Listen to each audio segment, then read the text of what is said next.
안녕하세요. 저는 핸드메이드 제품을 판매하는 사업을 하는 50대를 바라보고 있는 여자입니다. 결혼을 하고 출산을 하며 저는 제가 단 한 번도 사업을 하게 될 거라고 생각해 본 적이 없었는데 정신을 차리고 보니 꽤 안정된 사업을 운영하는 사장님이 되어 있더군요. 사람 운명이란 게 참 신기하지 않나요? 오늘 제가 사연열차 애청자분을 찾아뵙게 된 건 다름 아닌 저의 자존감이 바닥을 치던 시절이 있었던 답답한 제 결혼 생활 이야기를 들려드리기 위해서인데요. 큰 용기 내어 사연을 보내니 다들 많은 응원 부탁드립니다. 그러면 이야기 시작해 볼게요. 저와 남편은 소개팅으로 만나게 되었습니다. 사실 처음엔 저뿐만 아니라 남편 역시 서로를 마음에 들지 않아 했어요. 그랬기에 저흰 주어진 음식을 먹으면서 적당한 예의만 지키고 다음 만남을 기약하지는 않았죠. 그런데 제가 실수로 남편의 휴대전화를 가지고 오게 되었고 그 바람에 의도치 않던 두 번째 만남을 가지게 되었어요. 격식 차린 차림이 아닌 운동복 차림으로 가진 두 번째 만남. 저 못지않게 남편 역시 편한 차림이었고 저흰 편한 차림만큼 가볍게 커피나 한잔하고 헤어지기로 했습니다. 그런데 소개팅이란 자리에서 벗어나 편하게 만난 남편과의 시간은 생각보다 즐겁더라고요. 남편 역시 그렇게 생각했는지 헤어질 무렵 다음 만남을 기약하게 되었죠.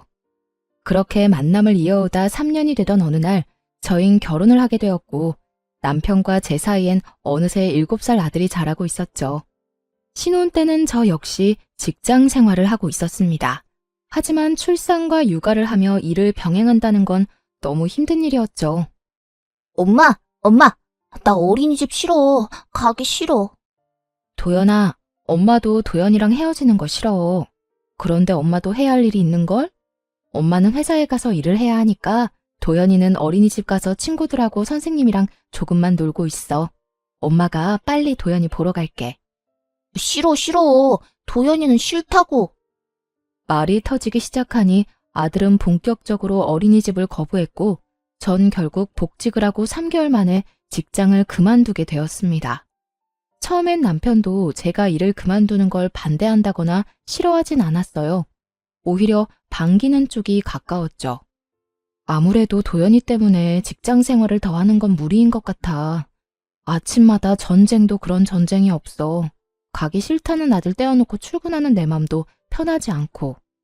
퇴근도 늦으니까 도연이 데리러 가면 애 혼자 있을 때가 한두 번이 아니라니까. 그 어린애를 아침 일찍 데려다주고 제일 늦게 데리고 오고. 다 애를 위해서 회사 다니는 건데 정말 이게 애를 위한 일이 맞나 싶다니까. 그래서 말인데 나 회사 그만둘까 봐. 그래, 그렇게 하자. 나 혼자 본다고 우리 집이 망하는 것도 아니고 내가 좀 더 부지런하게 일하면 괜찮을 거야. 당신은 다른 걱정하지 말고 우리 도연이나 잘 키워줘. 돈 걱정은 하지도 말고 집안일만 신경 써. 알겠지? 이렇게나 저와 생각이 통하고 든든하던 남편이었는데 시간이 지나면 지날수록 저에게 생활비로 압박을 해오기 시작하더라고요. 그것도 물가 반영은 1도 하지 않은 4년째 같은 금액으로 주는 생활비로요. 이번 달에 생활비 좀 줄이면 안 돼? 뭐? 생활비를? 안 돼. 지금 주는 것도 사실 부족해. 거기서 아끼고 또 아끼면서 겨우 맞춰나가고 있는 건 몰라? 그런데 여기서 생활비를 더 줄인다고? 안 돼. 절대 안 돼. 나도 힘들어서 그래. 요즘 회사 사정도 안 좋아서 연장 근무하는 것도 눈치 보이고. 그러지 말고 당신 다시 일자리 알아보면 안 돼? 나 혼자선 도저히 힘들어서 안 되겠어. 요즘같이 힘든 시기에 내가 취업이 되겠어? 하여튼 알아는 볼게. 그래도 큰 기대는 하지 마. 나한테 취업 가지고 부담을 주지 말란 말이야. 알겠어. 내가 부담을 주면 또 얼마나 준다고. 천천히 시간을 가지고 기다릴 테니까 노력이라도 해봐. 그렇게 전 취업을 준비하게 되었고 제 예상대로 그건 쉬운 일이 아니었죠. 경력 단절에다가 아기 엄마. 그 어느 회사에서도 선호하는 사람은 아니었고 취업을 준비하며 저의 자존감마저 바닥을 치게 되었습니다. 예전엔 다른 회사에서 이직을 권할 만큼 능력 있는 사람이었는데 이젠 어디에서도 환영받지 못하는 사람이 되었다는 생각에 자존감은 급속도로 바닥을 치게 되었죠. 그러는 와중에 그 어떤 압박도 부담도 주지 않겠다는 남편은 그 호언장담이 무색하게 그렇지 않아도 바닥인 제 자존감을 더욱 바닥치게 했습니다. 면접은 어떻게 됐어? 오늘 근처 회사에 면접 보러 간다고 했잖아. 그런데 그게 안 될 것 같아. 도연이 곧 8살이라고 하니까 초등학교 들어가면 엄마 손길이 더 많이 필요할 텐데 회사 일은 어떻게 할 거냐고 되묻더라고. 아, 답답하다, 답답해. 내가 더 답답하다. 어떻게 매번 그렇게 다 떨어지냐? 면접 보러 가면 좀 웃고 해. 그렇게 궁상 떨고 앉아있는데 어느 사장이 합격시켜주고 싶겠냐? 나 같아도 싫겠다. 당신 무슨 말을 그렇게... 그리고 내가 면접하러 가서도 이러고 있겠어? 지금이야 매번 면접에서 떨어지니까 속이 상해서 이런 표정인 거고 면접에선 나도 밝은 표정으로 있다고. 하여튼 말이라도 좀 예쁘게 하면서 위로라도 해주면 안 돼? 그렇지 않아도 속상하고 자존감도 떨어지는데 당신까지 꼭 그렇게 후벼 파야 속이 시원하냐고. 당신이 잘못해서 면접 떨어져 놓고 왜 나한테 화풀이야? 엄한데 화풀 생각 말고 저녁이나 차려. 돈 못 벌면 밥이라도 제때제때 차려내란 말이야. 남편은 매번 떨어지는 면접에 상심이 큰 저를 위로하기는커녕 비아냥대며 저의 속을 뒤집어 놓기 일쑤였고 전 그런 남편에게 마음이 상할 대로 상해버려 점점 입을 다물게 되었죠. 그럴수록 남편이 점점 더 저를 무시하기 시작했고 어느새 저흰 눈만 마주쳤다 하면 서로를 깎아내리기 바쁜 사이가 되어버렸어요. 이번에도 떨어졌지? 물어 뭐해. 아무 말 안 하고 있는 거 보면 100% 떨어졌겠지. 하긴 나 같아도 당신 같은 아줌마는 안 쓰겠다. 나 같은 게 어때서? 당신 진짜 말 그따위로밖에 못해? 그리고 내가 이렇게 아줌마 된 게 다 누구 때문인데? 누구 때문인데? 설마 나 때문이라고 할 건 아니지? 당신이랑 결혼하고 애 낳고 집안일 하느라 경력 단절 된 건 생각도 안 하나 봐. 내가 만약에 일 안 쉬고 당신처럼 일했으면 아마 모르긴 몰라도 업계 최고 대우 받으면서 일했을 거야. 그건 당신 생각이고, 그리고 그렇다고 한들 그게 무슨 소용이야? 지금은 취업도 못하고 집에서 밥이나 축내는 밥순인데 말이야. 뭐? 밥순이? 참나 기막혀서. 그러는 너는 뭔데? 밥순이한테 밥이나 빌어먹고 사는 너는 뭐냐고. 뭐? 밥이나 빌어먹어? 너 지금 말 다 했어?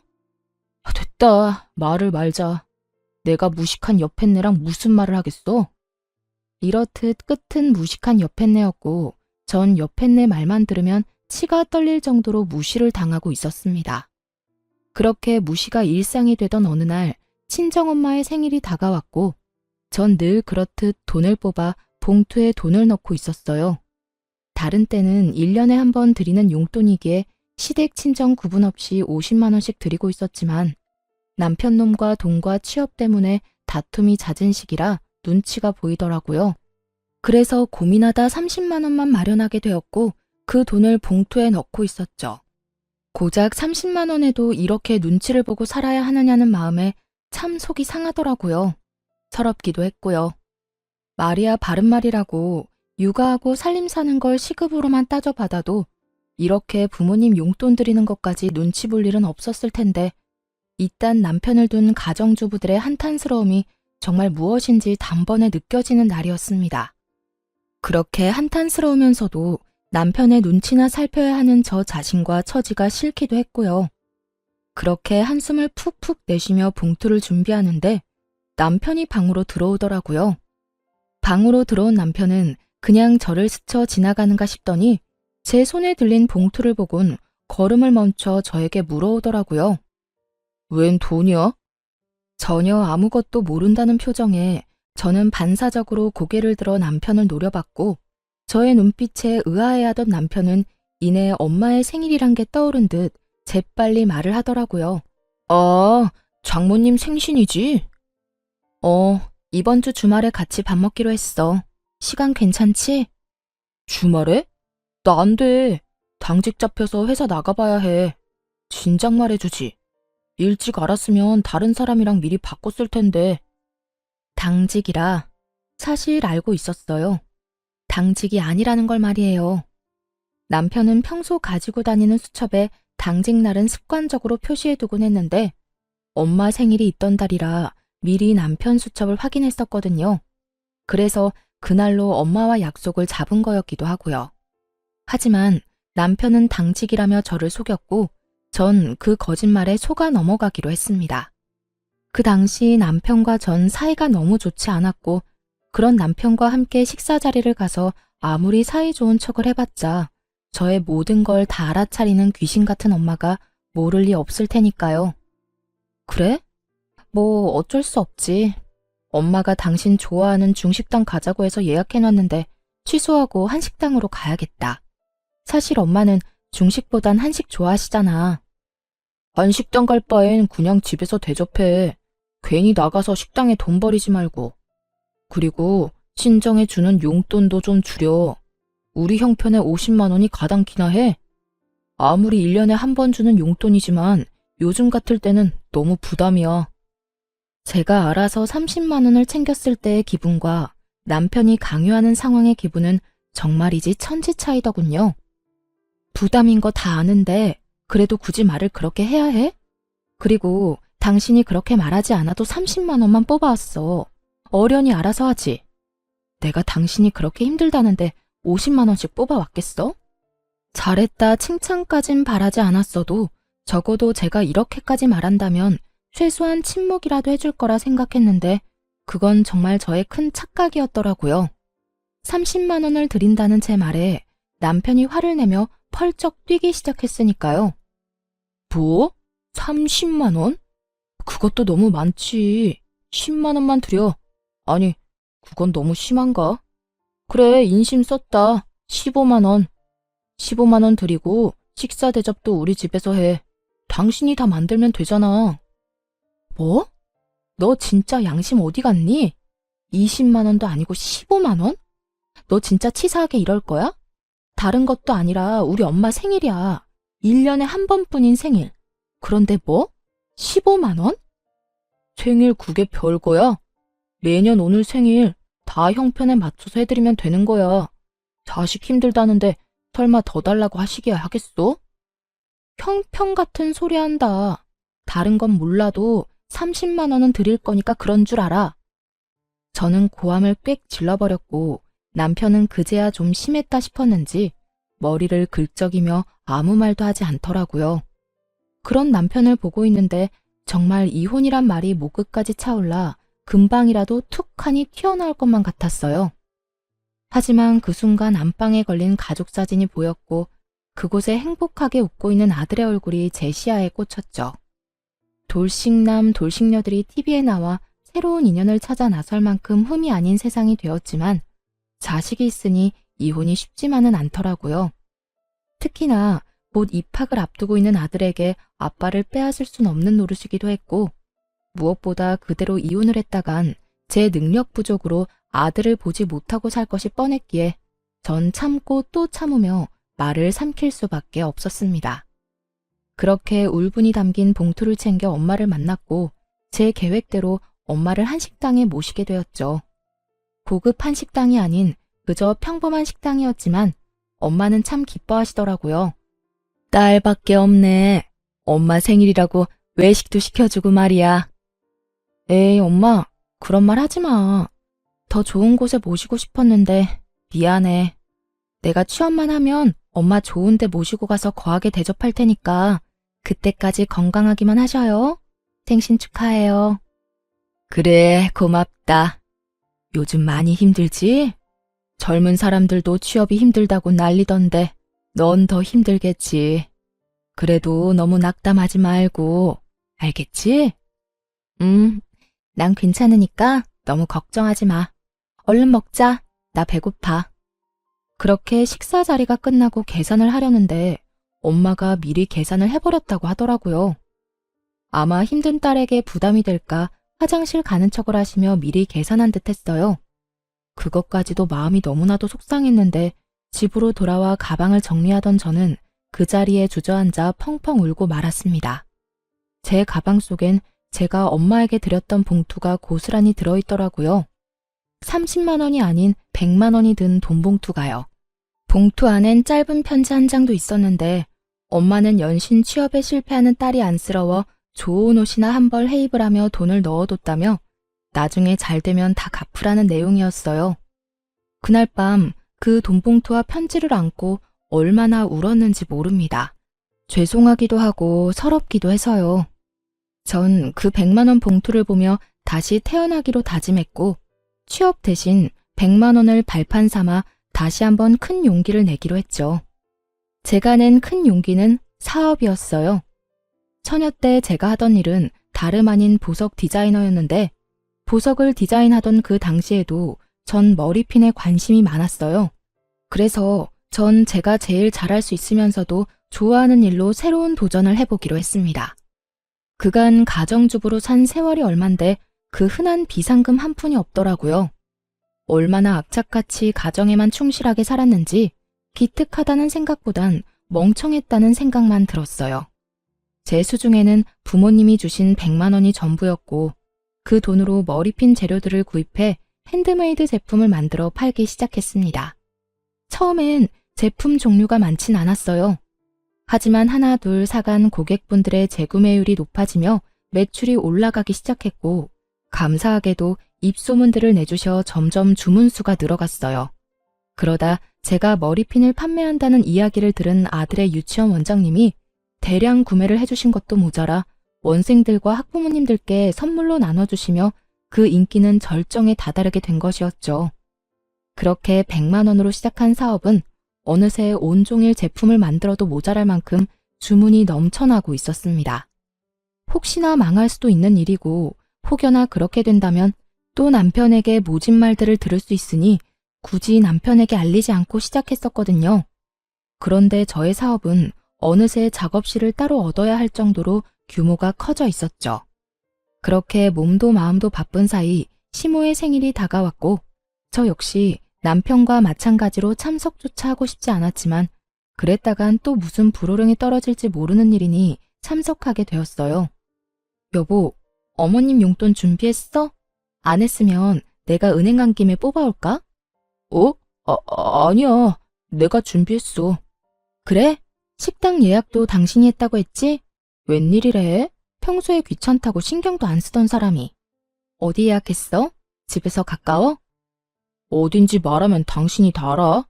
그냥 당신은 내가 운전하는 차 타고 가서 밥만 맛있게 먹고 오면 돼. 얼른 가자. 이러다 늦겠다. 남편은 평소와 다르게 시모 생일 준비를 혼자 다 한 상태였고 그런 남편이 저는 이상할 수밖에 없었습니다. 그도 그럴 것이 지난 결혼 생활 동안 친정은 물론이고 시댁 일에도 남자가 뭘 아냐고 하며 귀찮은 일은 전혀 나서지 않던 남편이었으니까요. 하지만 이런 저의 의아함은 약속 장소에 도착하고 난 후 다 풀리게 되었죠. 남편이 시모 생일이라고 예약한 식당은 고급 한식당으로 유명한 곳이었기 때문이었죠. 저에겐 돈이 아까우니 엄마 생일상을 집에서 차려주라던 남편놈은 제가 돈이 없어 차마 모실 생각도 못한 한식당에서 제일 비싼 코스로 예약했더군요. 아무리 자기가 번 돈으로 자기 부모한테 쓴다고 한들 이토록 차이나게 대접할 거라곤 상상도 못했던 터라 그 배신감은 더욱 크게 다가왔습니다. 거기에다 용돈 봉투까지 두둑하게 준비해 제 앞에서 시모에게 건네는데 정말 눈이 돌아버릴 지경이었어요. 엄마, 여기 용돈 필요한데 쓰세요. 생신 축하드려요. 어머, 아들. 정말 고맙다. 그렇지 않아도 요즘 여기저기 쓸 데가 많았는데 역시 우리 아들뿐이야. 그런데 봉투가 좀 두껍다.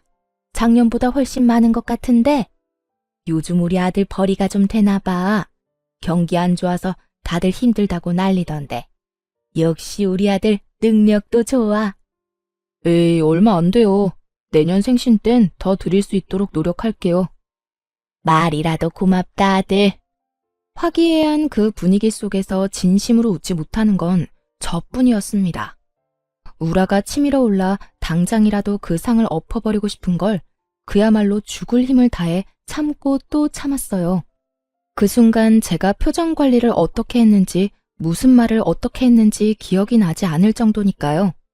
전 그만큼 화가 나 있었고 남편에 대한 분노로 치가 다 떨릴 지경이었어요.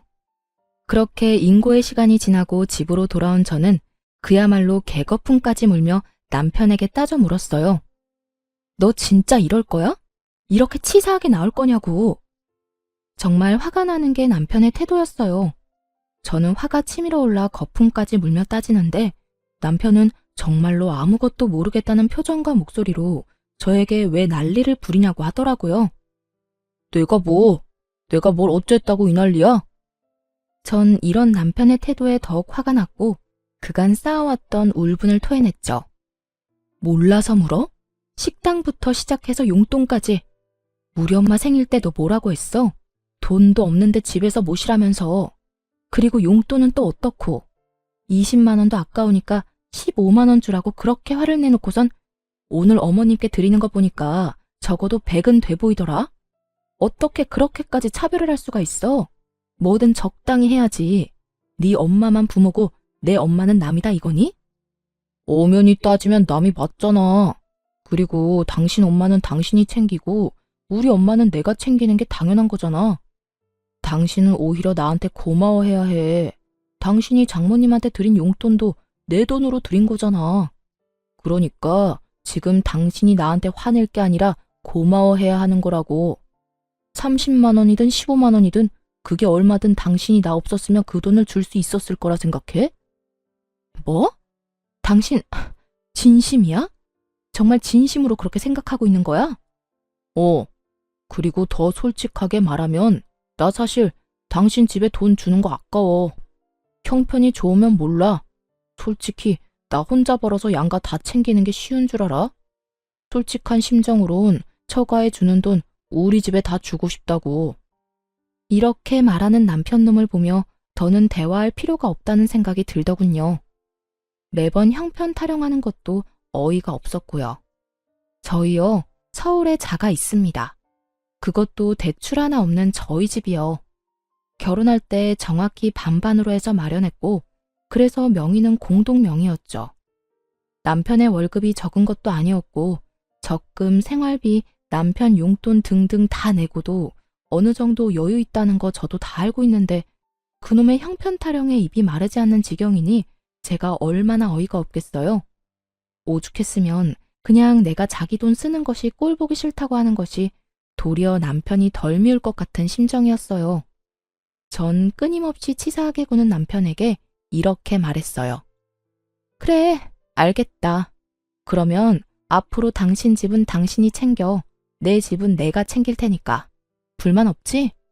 불만? 불만이 왜 있겠냐? 나야 당연히 고맙지.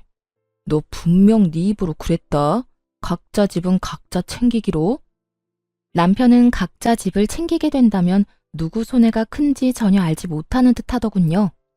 하긴 제가 생색내는 사람도 아니었고 시댁의 제사부터 시작해서 명절까지 전 그 누구의 도움도 받지 않고 혼자 해냈고 때론 남편도 없이 혼자 가서 음식 준비에 마무리까지 혼자 다 해낸 것이 한두 번이 아니었으니까요.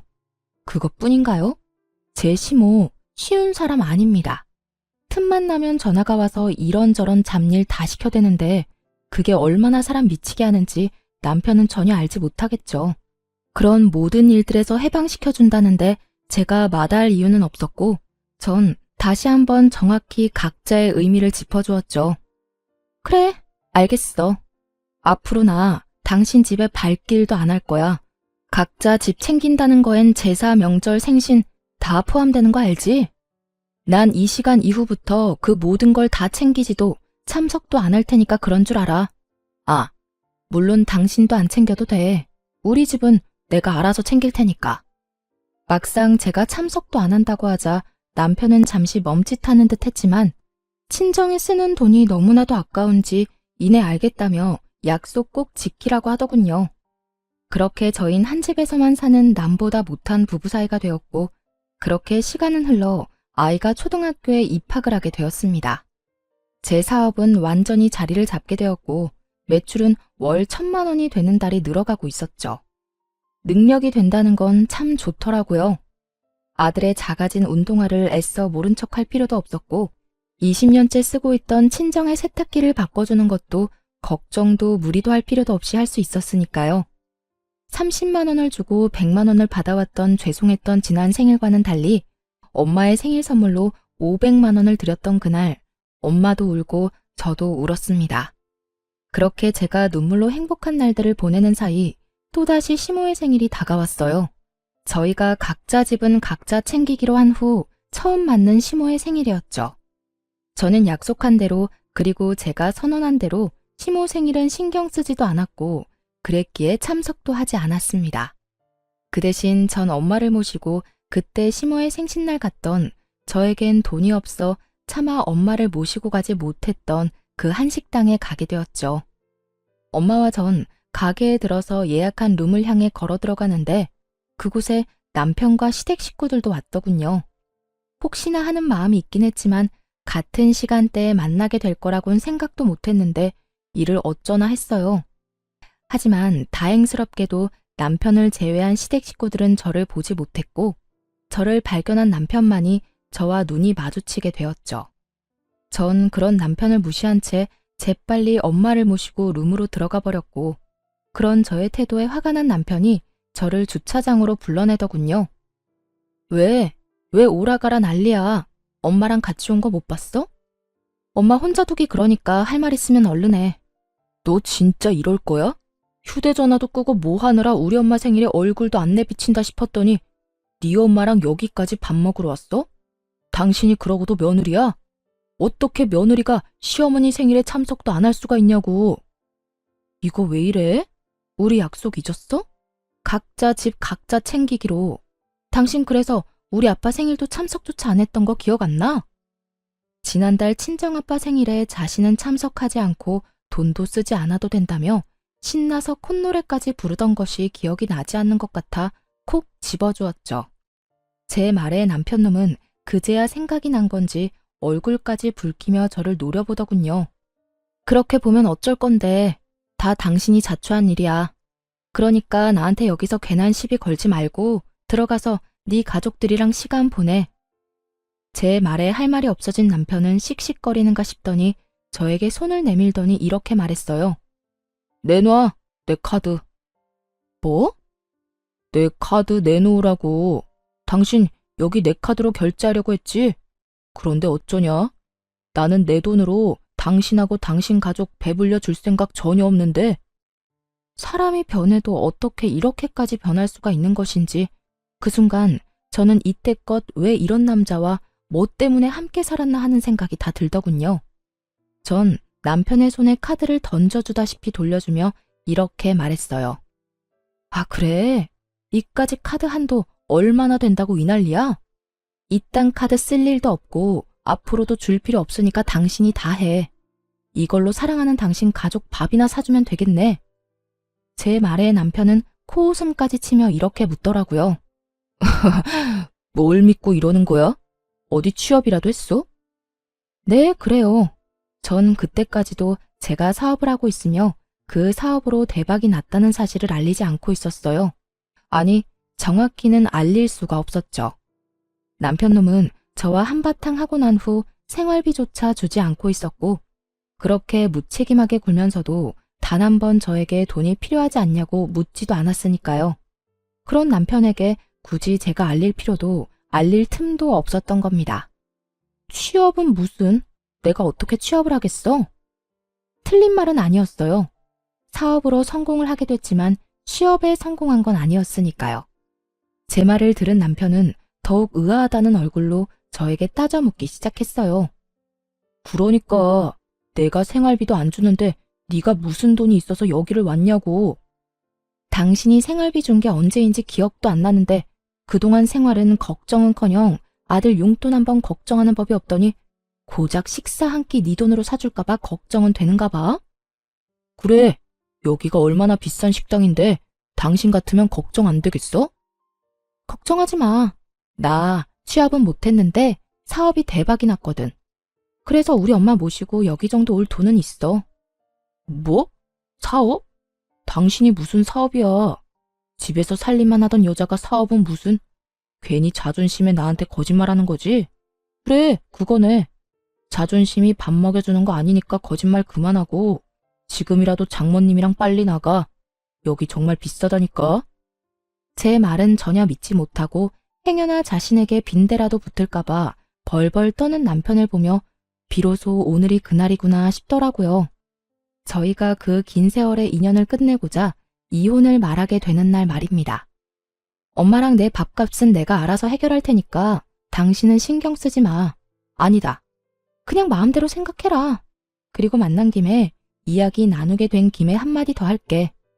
우리 이혼하자. 그래도 함께한 세월이 10년인데 이혼을 고하는 제 목소리는 제가 느끼기에도 소름 끼칠 정도로 무미건조하더라고요. 오랜만에 만난 지인에게 다음에 만나면 밥이나 먹자고 하며 건네는 말투. 그 이상도 그 이하도 아닌 아무런 감정도 담지 않은 목소리였어요. 그런 저의 말투와 태도 그리고 표정에 남편은 심각한 얼굴로 되물어 오더군요. 이혼? 그게 무슨 말이야? 갑자기 이혼은 무슨? 당신 어디 아파? 제정신 아니지? 갑자기라고 하더군요. 남편에겐 갑자기인 그 이혼이 저와 아들에겐 갑자기가 아니었는데 말이죠. 어느 날 아들이 진지한 얼굴로 저에게 이렇게 말하더라고요. 엄마 그냥 아빠랑 이혼하면 안 돼요? 어? 이혼? 너 이혼이 무슨 뜻인 줄 정확히 아는 거야? 엄마, 나 초등학생이야. 그 정도는 충분히 안다고. 안다는 애가 이혼하라는 말을 어떻게 엄마한테 할 수가 있어? 왜? 무슨 일 있어? 아들은 이유를 말하지 않았고 전 그저 남편과 아들 사이에 제가 모르는 무슨 일이 있겠거니 했어요. 제 눈에는 어리게만 보이는 고작 초등학생인 아들의 입에서 나온 말이었으니까요. 하지만 아들은 끊임없이 저에게 이혼을 말해왔고 어느 날은 그 이유를 말해주더군요. 엄마가 행복해 보이지가 않아요. 나하고 있을 땐 엄마가 웃기도 하고 행복해 보이기도 하는데 아빠와 함께 있을 땐 엄마가 행복해 보이지 않아요. 그러니까 그냥 이혼하면 안 돼요? 정신이 번쩍 들더라고요. 저는 아들 때문에 저런 남편이라도 붙잡고 살았던 것인데 아들은 저를 위해 저런 아빠를 참고 있었던 사실을 알게 되었으니까요. 그 후로 전 아들과 함께 많은 대화를 나눴고 그렇게 이야기를 나누고 상의한 결과 남편과 이혼하기로 했던 것이었죠. 이런 사실을 언제 남편에게 말하나 싶었는데 남편이 그날을 정해주니 저는 그저 남편에게 말할 수밖에요. 나 안 아파. 정신도 멀쩡하고. 그러니까 이혼하자. 당신도 사실 가정에 미련 없잖아. 나도 마찬가지야. 당신이랑 사는 거 많이 지쳤고 당신한테도 아무 감정 없어. 이런 결혼 생활이 무슨 의미가 있겠어. 그러니까 우리 여기서 그만하자. 여전히 무미건조한 제 말에 남편은 알턴이 빠진 사람처럼 홀가분한 표정을 지어 보이며 이렇게 말하더군요. 그래, 그러자. 차라리 잘 됐어. 나도 괜한 너 그렇게 구질구질하게 사는 거 보기도 싫었고 다 내 탓인 것 같은 마음에 죄책감 느끼는 것도 싫었어. 그래, 이혼해. 그래, 그러면 이혼하는 걸로 알고 가볼게. 엄마 기다려. 그렇게 저흰 각자 부모님에게로 돌아갔고 무사히 식사 자리를 마쳤습니다. 저는 식사가 끝나고 차를 한 잔 마시며 엄마에게 모든 사실을 털어놓았고 엄마는 이렇게 말씀해 주시더라고요. 대충 눈치는 채고 있었어. 어느 순간부터 처가인 발걸음도 하지 않고 네가 많이 힘들어 보였거든. 그래서 걱정 많이 했는데 그래도 이제 엄마는 걱정 안 해. 그땐 많이 힘들어 보였는데 이혼한다고 말하는 지금의 너는 후련해 보이거든. 잘 결심했어. 네가 행복할 수만 있다면 그게 이혼이든 뭐든 엄마는 환영이야. 이 엄마가 응원할게. 엄마는 저의 앞날을 응원해 주셨고 생각보다 좋은 분위기에서 식사 자리를 마칠 수 있었죠.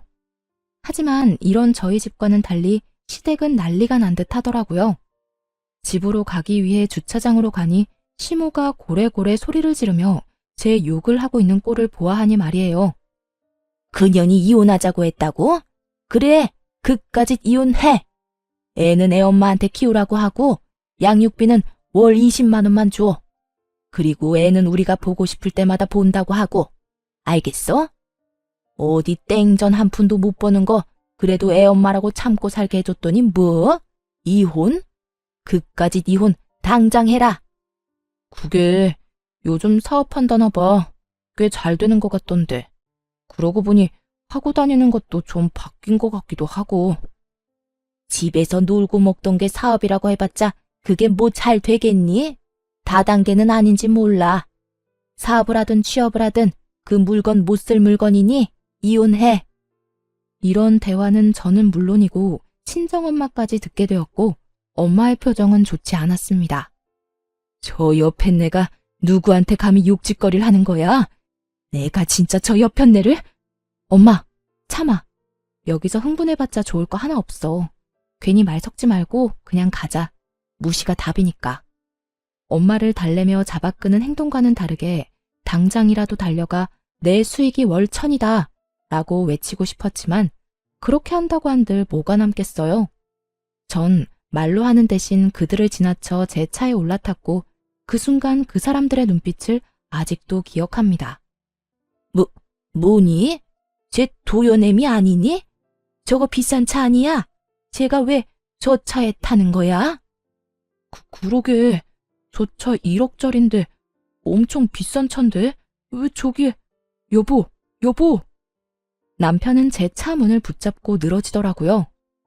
이거 나 차 출발하려는 거 안 보여? 죽고 싶어서 환장했어? 그게 아니라 이거 정말 당신 차야? 당신 정말 대박이라도 난 거야? 말했잖아 나 대박 났다고. 그러게 잘 좀 하지 그랬어? 사람 말도 좀 믿고. 여보 우리 이야기 좀 하자. 아까는 내가 말이 심했지? 미안해. 이제 와서 미안? 웃기지도 않는다 진짜. 다 됐으니까 저리 꺼져. 전 남편을 있는 힘껏 밀어버리고선 그대로 차를 몰고 주차장을 빠져나왔어요. 룸미러를 통해 보니 남편은 거의 울 것 같은 얼굴로 제 차를 쫓아오다 넘어져 버렸고 시모는 자리에 털썩 주저앉아 있더군요. 그 후로 저는 바로 이혼을 진행했고 남편은 그제야 끝까지 저에게 매달리더라고요. 여보, 우리가 이혼은 무슨 이혼이야. 내가 바람을 피운 것도 아니고 당신한테 나쁜 짓을 저지른 것도 아니고 이까진 일로 이혼한다고 하면 사람들이 다 비웃는다고. 사람들이 뭐라고 하든 난 상관없어. 그리고 당신이 나한테 한 행동이 외도하고 다른 게 뭔데? 당신은 말로 나한테 상처를 줬고 행동으로 나한테 배신감을 안겨줬어. 난 더는 당신을 사랑하지 않고 당신 같은 사람을 믿지도 않아. 여보, 내가 미안해. 나 정말 반성 많이 하고 있다고. 그래, 우리 도연이. 당신은 도연이 생각 안 해? 도연이가 아빠 없다고 손가락질 받길 바라는 건 아닐 거 아니야. 나도 그것 때문에 참고 살았는데 당신 아들 도연이가 제발 나더러 당신하고 이혼하라고 하더라. 뭐? 우리 아들이? 우리 아들이 왜? 거짓말이지? 도연이가 그랬을 리가 없잖아. 도연이가 내가 불행해 보인대. 당신이랑 있는 내가 행복해 보이지 않아서 차라리 이혼했으면 좋겠다고 하더라. 애가 그런 생각을 할 때까지 당신은 뭐 했냐? 도대체 뭘 했길래 내 아들이 나한테 그런 말까지 하게 만들었냐고. 충격적인 진실 앞에 남편은 할 말이 없는 듯 가만히 있더라고요. 오만 생각이 남편의 머릿속에 오가는 것 같기도 했고요. 우리 아들, 나 이혼하고 나면 당신 보고 싶지도 않대. 그러니까 그런 줄 알고 이혼 준비해. 남편은 이런 제 말에도 아무 말도 하지 않고 돌아갔고 그렇게 이혼은 진행되었습니다. 재산 분할이 제일 걱정이었는데 긴 세월 남편이 생활비 한 번 주지 않았고 양육에도 무관심한 태도에서인지 모든 것은 저에게 유리한 조건으로 끝이 났고 양육권 역시 아들의 뜻에 따라 당연히 제가 가지게 되었어요. 아들은 강력하게 아빠는 보고 싶지 않다는 자기 의사를 전했고 그 덕에 전 남편은 아들의 얼굴조차 제대로 볼 수 없는 처지가 되었습니다. 그렇다고 해서 전 남편의 처지가 불쌍하다거나 안쓰럽다거나 그런 감정은 전혀 들지 않더라고요. 마지막으로 본 전 남편의 충격적인 얼굴이 신경 쓰이긴 했지만 평소 남편은 아들에 대해 이렇다 할 정도의 정이 없던 사람이었으니까요. 이혼을 하며 알게 된 사실인데 전 남편의 말이 씨가 된 것인지 전 남편의 회사가 정말로 힘들어져 인원 감축에 들어가게 되었다고 하더라고요. 그 결과 평소 능력이 없던 남편이 잘리기 직전이란 말을 듣게 되었죠.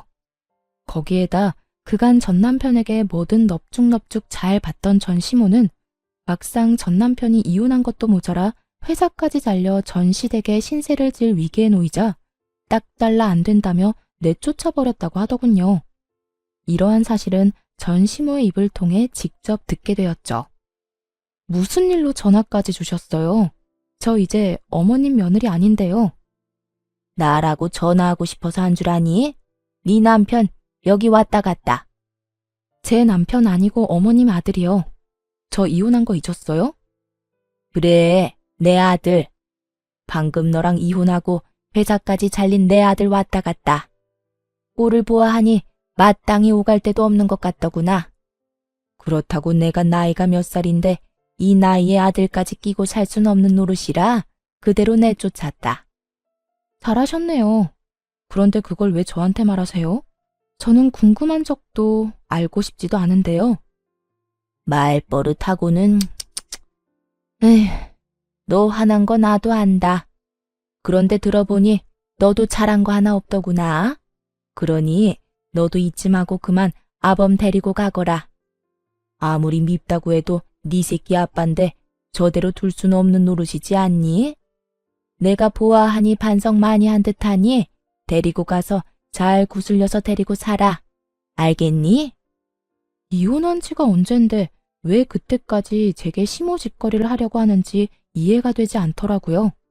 하긴 애초에 이해가 되는 사람이었다면 자기 아들이 저에게 그딴 식으로 굴 때 가만히 보고만 있지도 않았겠지만요. 전 그때까지 큰 착각을 하고 있는 시모에게 단호하게 한마디 해주고 전화를 끊어버렸습니다. 어머님, 아니, 아줌마, 전 분리수거도 안 되는 그딴 쓰레기 필요 없어요. 제 아들도 더 이상 아빠가 필요 없다고 하고요. 뭐? 너 지금 나한테 아줌마라고 했니? 어디서 건방지게 어른한테 그딴 투로 짓거리는 게야? 제가 이혼한 지가 언젠데 언제까지 어머님이라고 불러드릴 거라 생각했어요. 말이야 바른 말이라고 이젠 아무 관계도 아닌데 아줌마가 맞지 않나요? 저요, 바빠요 아줌마. 일도 해야 하고 아들도 키워야 하고요. 그러니 이딴 일로 연락하지 마세요. 더는 목소리도 듣고 싶지 않네요. 끊을게요. 전화를 끊어버린 저는 전화번호를 바꿔버렸고 혹시 하는 마음에 아들 역시 번호를 바꿔버렸습니다. 그렇게 그 지긋한 인연도 끝이 났어요.